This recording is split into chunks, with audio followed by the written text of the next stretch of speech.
দেখুন বন্ধুরা, এবার ডাক্তার ইউনূসকে চ্যালেঞ্জ করলেন।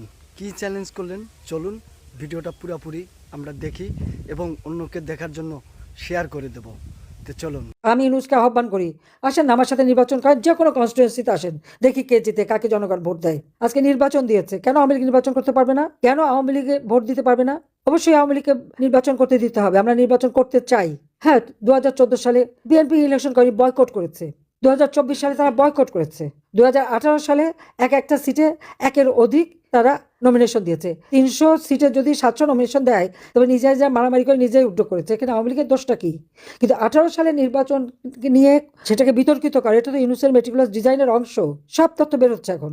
আজকে আমি বলবো যে আমাদের কৃষক, শ্রমিক, ছাত্র, জনতা, মেহনতি মানুষ, নারী সমাজ, সকলে যে যেখানে আছেন সবাইকে ঐক্যবদ্ধ হতে হবে। এটা কোনো নির্বাচন হচ্ছে না, এটা নির্বাচনের একটা খেলা। এখান থেকে কোনো জনগণের ম্যান্ডেট আসবে না। নির্বাচন নামে একটা প্রহসন হচ্ছে, যেখানে আওয়ামী লীগ অংশগ্রহণ করতে পারে না। সেটাকে আবার নির্বাচন কিসের? অন্তত 50% ভোটারের আমরা আমাদের পক্ষে। আজকে আমাদের নির্বাচন করতে দেবে না কেন?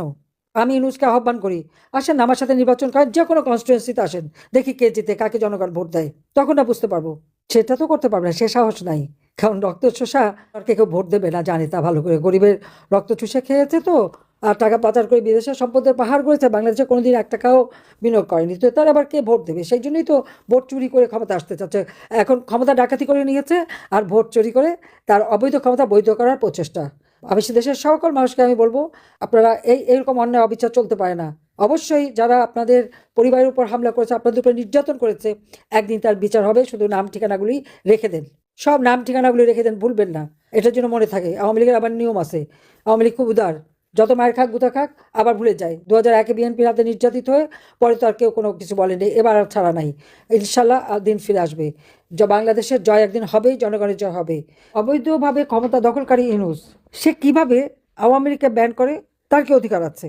তাকে আমি প্রশ্ন করি যে সে কি জনগণের ম্যান্ডেট নিয়ে ক্ষমতা এসেছে, জনগণের ভোটে ক্ষমতা এসেছে? তা তো নয়।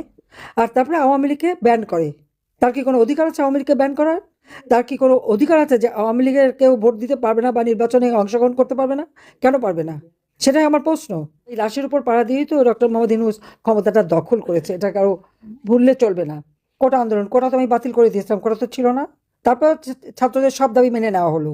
যেই সব দাবি মানা হলো, তখন আসলো কি 9 দফা। আচ্ছা, 9 দফাও যখন মানলাম, তখন আসলো 1 দফা। আমি তো আগেই সকলকে সতর্ক করেছিলাম যে আন্দোলন কোনো ছাত্রদের আন্দোলন না, কোটা আন্দোলন না, এটা হলো সরকার উৎখাতের আন্দোলন। ডক্টর ইউনূস গ্রামীণ ব্যাংকটাকে পেয়েছিল একটা সোনার ডিম পাড়া হাঁস। এইটা ভাঙিয়ে সব জায়গা থেকে সে টাকা যে কামাই করতো, ওইটাই ছিল তার একটা মানে আমব্রেলা, একটা ছাতার মতো।